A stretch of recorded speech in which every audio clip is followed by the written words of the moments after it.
Hello, everyone, and welcome to the Switch Statement Podcast. It's a podcast for investigations into miscellaneous tech topics. This is our 5th episode on Elon Musk by Walter Isaacson.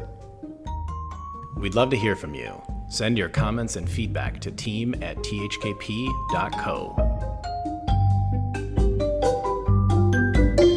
Hey, John. How are you doing? Hey, Matt. I'm doing really well. How are you doing? I am doing okay. First, what feels like the first break in a long time. I have a month off in between semesters of law school. You're easily one of the busiest people I know. I don't understand how you do everything. Dude, and you know what I want to do with that break? Nothing? Upgrade a bunch of Angular components. Yeah, exactly. Work on it's like, chops. Oh, good, I have a break. I can furiously work on math chops.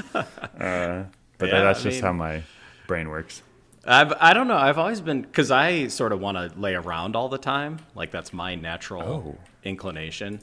So I've always been sort of envious of people who, like, just want to work all the time. Although I also, like, don't want to be that. So it's this weird feeling.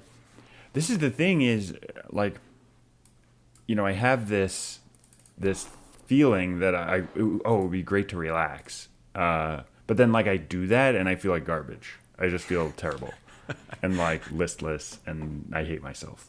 So really the only thing is to just distract myself with some project. I mean, it works.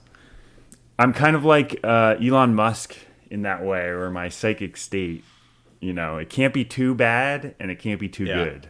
I need it somewhere in between. You're like a shark. You have to constantly be moving. Yeah, can't sleep. No, actually, I love sleep, so that's not. But you don't berate people, which I think is good.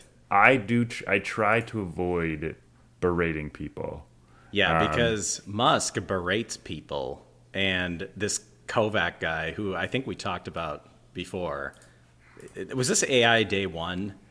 I think we did. I think we actually briefly talked about AI Day 2 in like a teasy way. So we might have actually touched on this, but let's go over it because. Oh, okay. Well, let's review, because this is one of my favorite qualities of Elon, where he can berate someone, basically be very mean to them about their work or about something that they think is important, and then completely forget about it.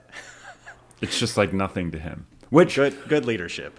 I think this is actually a reassuring thing, because everyone should just realize that no one really cares about you. No one's like remembering, like, oh wow, like that guy was a real, you know. It's like if someone is a jerk at work or something, it's like they're not fixating on that. So it's like, don't worry about it too much. I think the issue is, like, depending on your personality, you'll put more value into, like, how people treat you and your sort of perception of what people think of you. And while it is true that there is sort of a class of people where they can just kind of treat people horribly in a work environment and move on with their lives and get over it, there's another class of people who will just kind of receive that treatment and just be sad for like a long time. And I'm kind of one of them, which is why I care about this, where, you know, someone will say something to me at work or, you know, in my personal life that I perceive as unkind. And, you know, I'm not like losing sleep over this or anything, but it will sit with me for a while.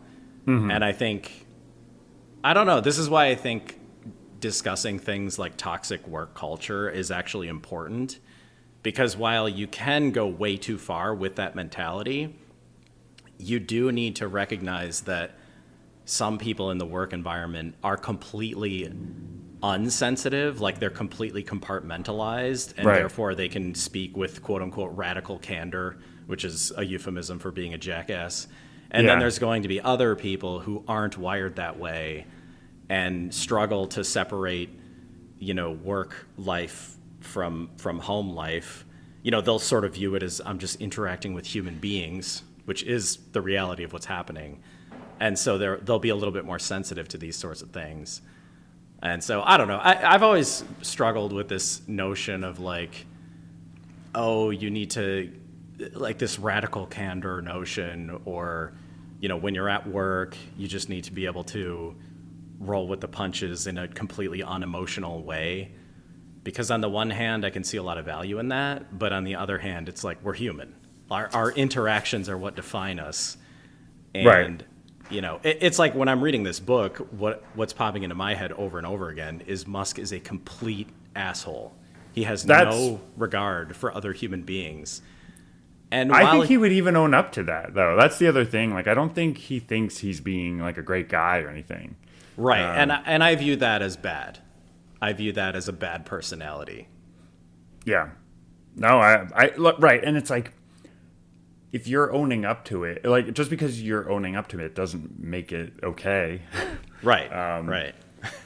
But yeah, and I think the best kind of personality is one who can tell when someone's someone's a separator, where they don't take it too personally. And then you just operate at this more curt, direct, candid level. Yeah. And then if you see that someone is not that way, you try to cater to their preferred style and style of communication. Let me kind of finish the sentence. But I think as an engineer, I tend to default towards the more direct approach. Yeah. Well, one of my favorite things about engineering is there's usually like a very scientific way of looking at things, which I actually think, if you're a sensitive person, I actually think that's helpful, because it's sort of like, oh, well, this solution is better because of these numbers, and right. It's like very clear, cut and dry. It gives you an objective measure, as opposed to like, oh, he didn't use my thing because I'm bad, or what have you. Yeah, exactly. Which is why, like, I've always been like very interested in an idea meritocracy type thing, where ideas can sort of stand on their own, but it does require. It's sometimes hard to like approach an idea scientifically because you don't have the data to back it up. Right. But well, in any case, my question to you is, how are you going to talk with the AIs? How are you going to talk with the humanoid robots that are walking around, taking everybody's jobs? I know we talked about this, but he keeps on going back to this point about, Optimus is going to enable quasi-infinite levels of work. Yeah. And so, like, yeah, I mean... supposedly. But I'm excited about this new era where AIs will slowly be a bigger and bigger part of society. Mm-hmm. And I feel like I'll treat them like humans. Like, I don't see... After reading Gödel, Escher, Bach, and, sort of understanding some of these things more and more, or maybe lack of understanding might be a better way of phrasing it, I see very little difference between quote unquote human intelligence and what we think of as, AI intelligence. Or I shouldn't say I see very little difference. It's just that they're both magical in their own ways. And I don't see any reason to treat a robotic humanoid with less respect, or, right. And in a subservient manner where I'm treating humans with all this holy whatever. This is one thing that was really surreal is, reading the internal monologue of Gemini when it's working on something and seeing it write to itself. This is frustrating. It's like something is going wrong. And like, that is always a little bit weird and humanizing, because it's like, okay, well, in order to achieve those levels of, in order to achieve good results at that level of intelligence, I think you kind of almost need emotions. Like, you need to develop emotions. Because if you want to do something efficiently, like a dumb robot is not going to worry about doing it in an inefficient way. It doesn't have any, but like Yeah, once those you brute care force. about efficiency, then you get frustrated when it seems like it's taking you a long time to do something. And that works as an incentive to try to do it faster. So, Yeah, yeah. I don't know. It's weird. It is weird. But yeah, there was a section in this chapter where they were talking about watching a pig. So this is that's a weird place to stop, but I need to give a little bit of context. They're designing Optimus, and we discussed Right. this in a previous episode where basically in the design of Optimus, they're seeing how amazing humans actually are and how amazing biology is in general, where there's, when you move your arm, there's all these things happening, all these, joints moving in particular ways and muscles contracting and whatever. So there's a section in this chapter where they're watching a pig to see which actuators are used. And I don't know, something about this brought me joy. The idea of like a bunch of engineers sort of sitting around with clipboards, just watching looking at a pig. It is amazing how quiet, any sort of biological locomotion is. Especially when and I think motor makers are getting better at making quiet motors, but that has always I could totally see a bunch of scientists being like, oh, fascinating. How could it do that? It's incredible. I mean, human biology is truly, truly staggering in how complex and awesome it is. I've been hearing this stat float around, which is like AI is using like tens of thousands of watts to answer a query, and then they're like a human brain does it in like 20 watts Yeah. of power, which is like a dim light bulb. Yeah. Yeah, it's just crazy. incredible. It's like AGI is going to require, a Dyson sphere, but meanwhile Einstein was sitting around with like a bowl of Honey Nut Cheerios in the morning. That was it. And that was enough, yeah. Yeah. Also, like, apparently, I think the human body is not a particularly efficient. It doesn't do a particularly efficient job of translating the chemical energy, like, into actual usable energy, which Yeah. is crazy. It is wild. I'm only going to mention this because I was chatting with my wife about this, where you think about the spectrum of energy release of like various processes, and you have antimatter and matter sort of annihilation. Right, where, it's the purest energy yeah, creation. you literally have E equals mc squared, where it's tiny amount of mass, tremendous amount of resulting energy, and anyway, I don't know. It just made me think of all these different, like fusion, fission, all the different actions that we're aware of, chemical processes, and sort of how inefficient they can be. And then you have human-designed machines, which barely get any energy out of like I'm thinking of a gasoline engine where Yeah. you have these explosions taking place inside the engine, but most of the actual energy is lost to heat and inefficiencies. You've barely any of the actual energy getting translated to your tires rotating against the road. Right. So it's wild how much energy we typically leave on the table when we're designing contraptions. So the next chapter, we move on to Robotaxi. Yes. So this is the first time I think we're talking about Musk's idea. I mean, it almost, in a way, it's kind of like you look at Optimus and you're like, okay, well, here's an autonomous thing that is able to do human labor, and he almost like applies that idea to Tesla cars. It's like, Yeah. okay, it should even the complete labor of driving shouldn't be borne by humans. Yes, which I completely agree with. And there was a really interesting tension to this chapter where Musk wanted the Robotaxi to have no steering wheel or pedals. He wanted it to be like complete sci-fi. You just get into a car and you can't drive it, even if you wanted to. You can't. Yeah. And it just drives itself. And there was a lot of internal debate about whether or not this was feasible, whether or not they should do it if it is feasible, etc. It's funny because it goes to show you how far ahead of the game Waymo has been. And I forget, was it called something else before Waymo? Or was I it don't just the know. Google self-driving car project or something? I thought it was always Waymo, but I guess there's probably some history I'm unaware of. Yeah, at some point they branded it, but they had that tiny little car. Do you remember that tiny car? This was now like, I want to say 15 years ago or like 12 years ago. That had no steering wheel and it just drove you around. It was like a golf cart. I don't know if I remember that. I think I have like a vague recollection of it. There's like an image that's being conjured to my mind, but it could be a confabulation. It looked like a Mini Cooper, not a Mini Cooper. No, it looked like a smart car sized. Yeah, it had kind of like a. It had a little like goofy hat on top. The goofy, yeah, it had a goofy look. It had a little face basically. Yeah. I think I do remember this actually, but only as like a image. Yeah.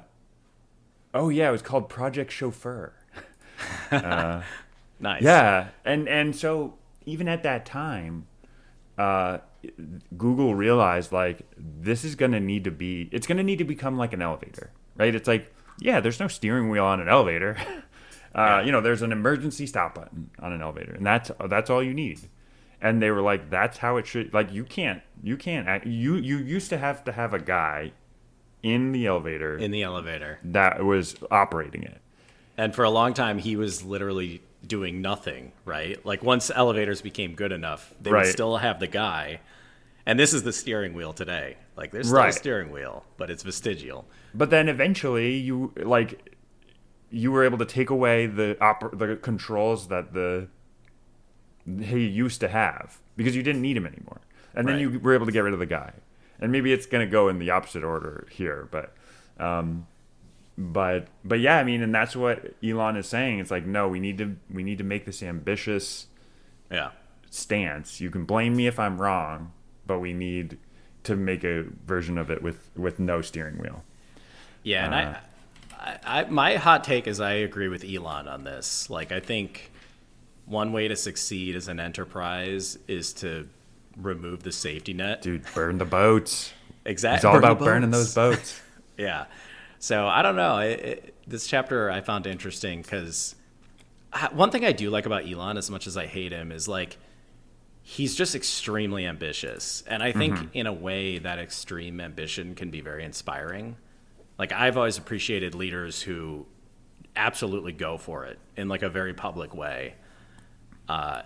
And that's something I can get behind. Those are like the people I want to support, are people who like are just truly, truly throwing caution to the wind and trying to do something amazing.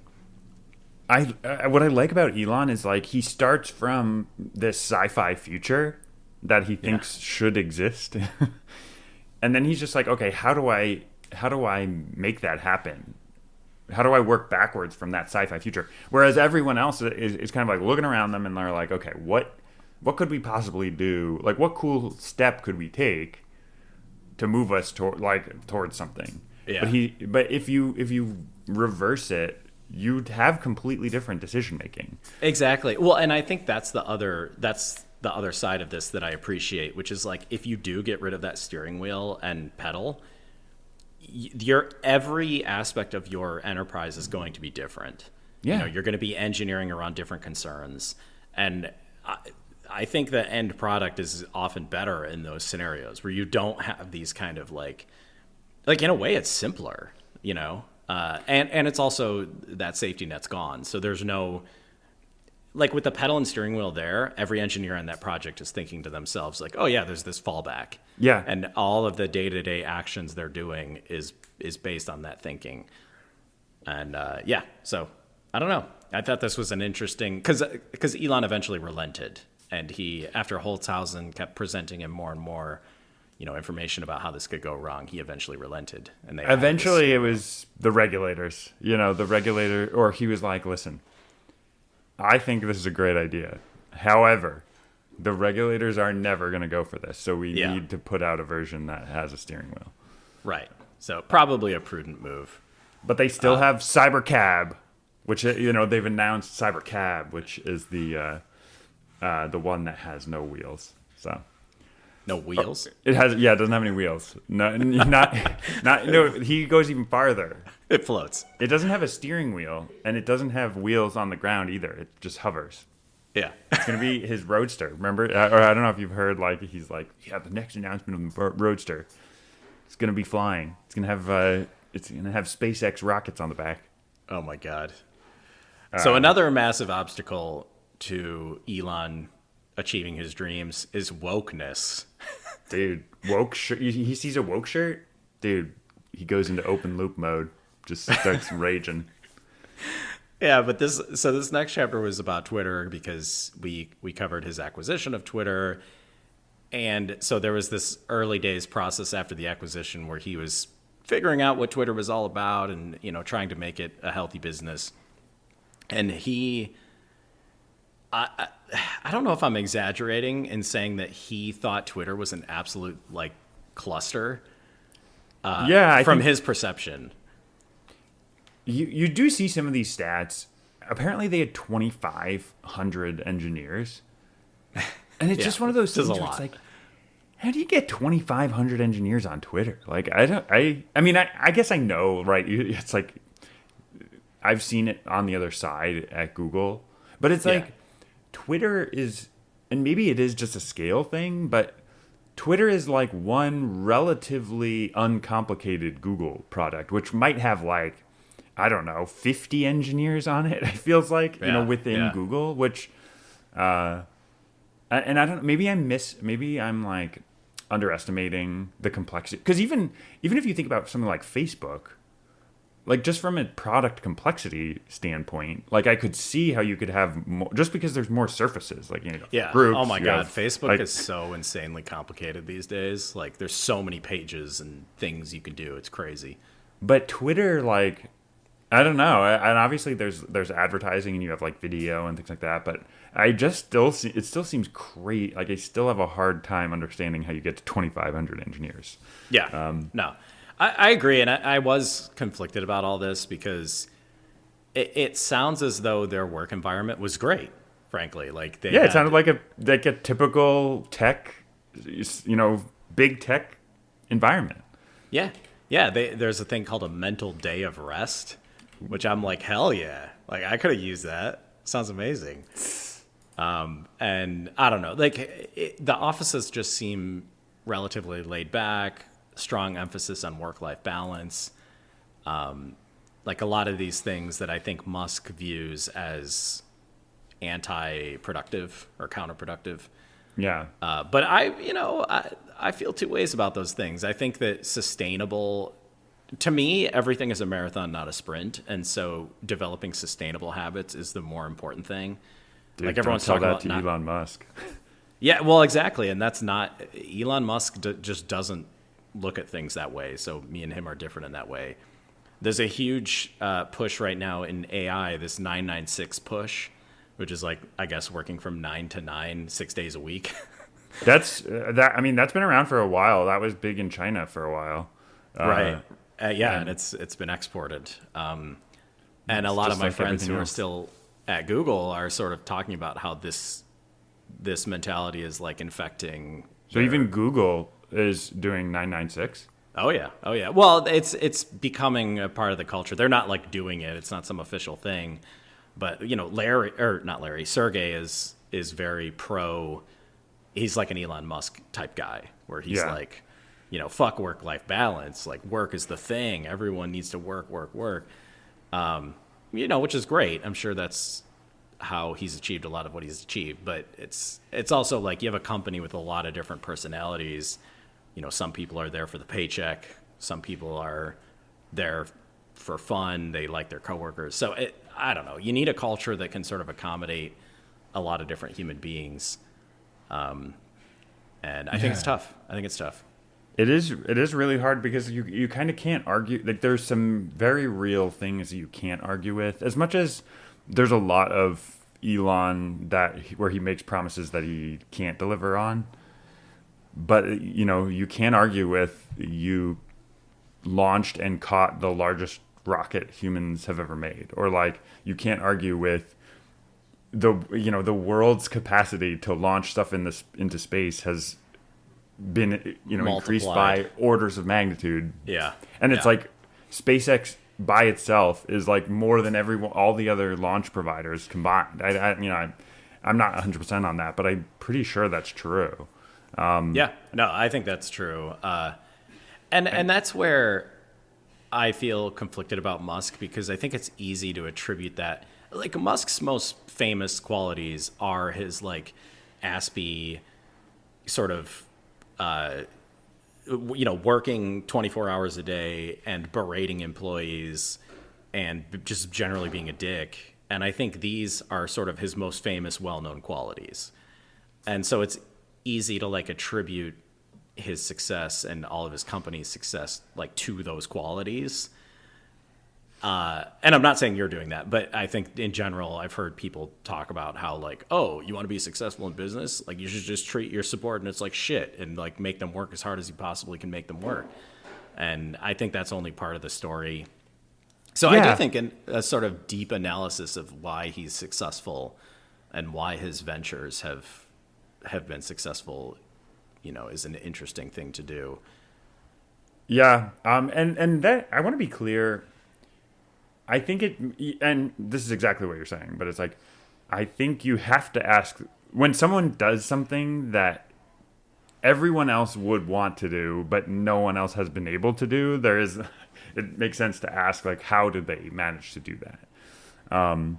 And it might not, I think it's worth considering the possibility that it's actually not because he's an asshole. Like, maybe there's another part of his process that you can excise from the assholedom and like you can make and do amazing things, maybe even better things, and still have a work-life balance. I firmly believe that. And I think, to me, what I like about Elon is what we were talking about before, like the fact that he wanted to build a robotaxi that didn't even have a steering wheel. Mm-hmm. Like, that is the aspect of his character that I find incredibly inspiring.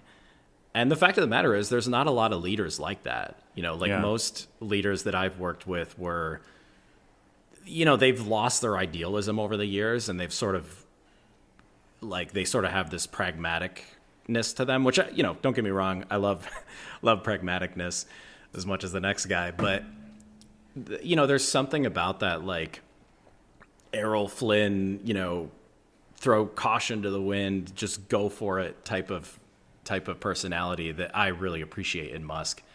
And I would actually theorize that a lot of what motivates his subordinates is that. Yeah. It's like, I personally don't want to start some billion-dollar venture where I'm launching ships into space, but I would love to be a part of one. Yeah. And I would probably work very hard just because I'm inspired by the idea, not because Musk is berating me because my slide deck is bad. I get inspired by ideas, and I get inspired by seeing conviction in others. And so I think, I don't know, to me, this 996 type of stuff is like a sideshow, and it's not why these enterprises are successful. But that's probably just because I believe in work-life balance, and, I'm just biasing all of this through the lens of my own beliefs. Mm-hmm. Yeah. Okay. So, there was one quote in here that I thought was just like very funny and very, I don't know, just mythologizing, in effect. I'm not sure if that was the intent, but, so he talks about, this is getting back to your point about there being a major clash of cultures between Elon and the office at Twitter. And, Walter Isaacson says, it was as if a Hardscrabble cowboy had walked into a Starbucks. And it was just so funny. It's like, I'm sure that Elon would love to think of himself as like this gunslinging, like, no rules lawman. Yep. Yeah. I wrote that sentence in my notes. Isaacson had another, I thought it was amazing. Like, this is another point where I like chuckled out loud. Where when Elon came into Twitter, he was carrying an actual sink, like a physical, faucet. And the reason he was carrying it is because he wanted to say, let that sink in at some point. Like, he was coming in to dictate all these new terms. And at the end of it, he was going to be like, let that sink in. And so the sink was like this real whatever. Anyway, later on in the chapter, Isaacson was sort of describing a lot of stuff that was going poor in Twitter right after the takeover. I don't remember exactly what he was describing, but at the end of describing all this stuff, Isaacson, the last sentence of the paragraph was, "Let that sink in." And I don't know. It was just the way that Isaacson like injects his own sort of, and we've talked about this before. Like, I think Isaacson is really good at just being this like clinical, he writes in this very sterile, like just throwing out the facts. But then there will be like a sentence every like 80 pages where his own sort of feelings about the situation like emerges, and it just cracks me up. Yeah. No, and I think he strikes a good balance. Like it just adds that, makes it so that it's not like this complete neutral recitation of facts. Exactly. But it also doesn't make him seem biased. Like he still retains he has this extremely neutral, like, tone, like narration tone. Yeah, that's a great word for it, which I like really appreciate. I think if you're analyzing a person like Elon Musk, this is what I want. I want like just the hard facts. I want complete neutrality, and I think he does a great job of that. But then there are these moments where, but it's just amusing to me. Yeah. Okay, let's see. I want to see. I don't wonder if there's anything. Oh gosh, I mean, we have the whole takeover point. Do we want to? I almost wonder, does it make sense for us to maybe cut here? Let's because cut. I mean, we spent way too long probably just talking about random AI stuff. No, it's both work-life balance. Yeah, let's actually cut it there. Tease the. I mean, I actually want to do a little bit more reading into this next one, but there's actually the mechanics of the takeover, which there's some extremely interesting nuance there. Very juicy. Like this is like Caesar level sort of backstabbing, and And I don't know if the book fully explains like the ramifications of what happened, so I kind of want to see whether or not like how that all turned out. But anyway, like is Agrawal still alive? Like is he still alive? Yeah, did he survive the stabbing? Did he survive? Okay, but we'll leave all the juicy details or the rest of the juicy details for next week. Yeah, love it. All right, see you next time, John. See you next time, Matt.